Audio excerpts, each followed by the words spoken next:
Okay, so something a little bit traditional for you today.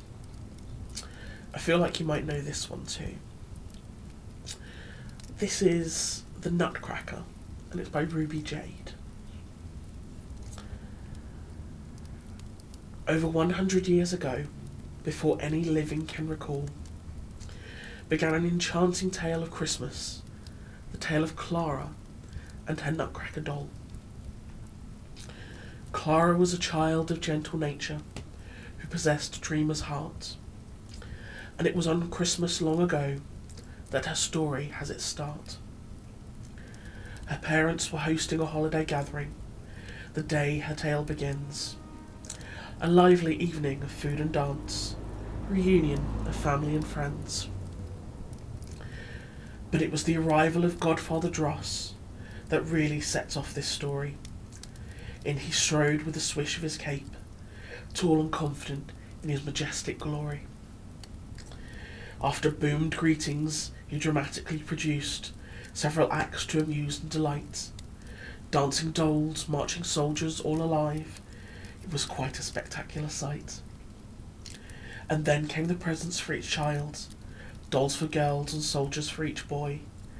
But for Clara, his favourite, was a special gift, a magnificent Nutcracker toy. Clara could not believe her eyes. She stared, breathless with delight.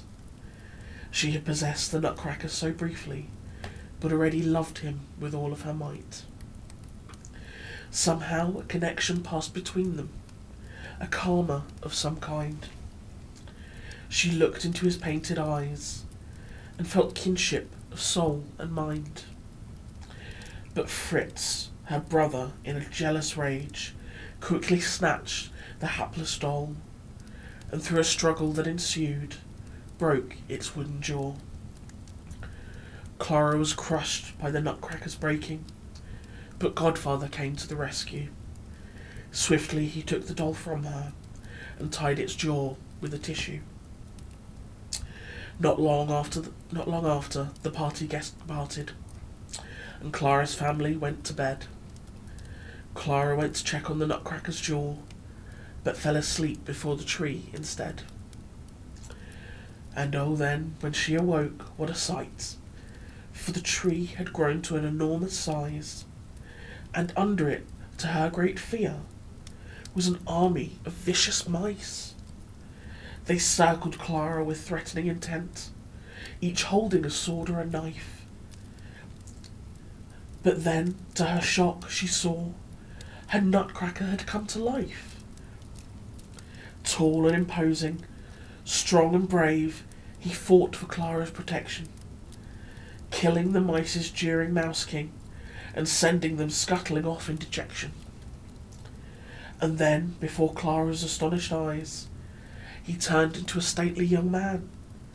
He was a prince disguised as a toy, and he took Clara by the hand.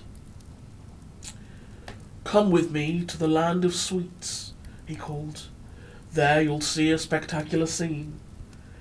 Come with me, they are waiting to meet you, and you shall be their queen." So Clara came on his winter sleigh, and oh, what a vision did occur!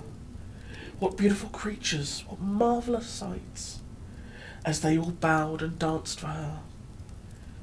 Snowflakes and flowers flitting about, sugar plums and striped candy canes, gumdrops and people of all nations.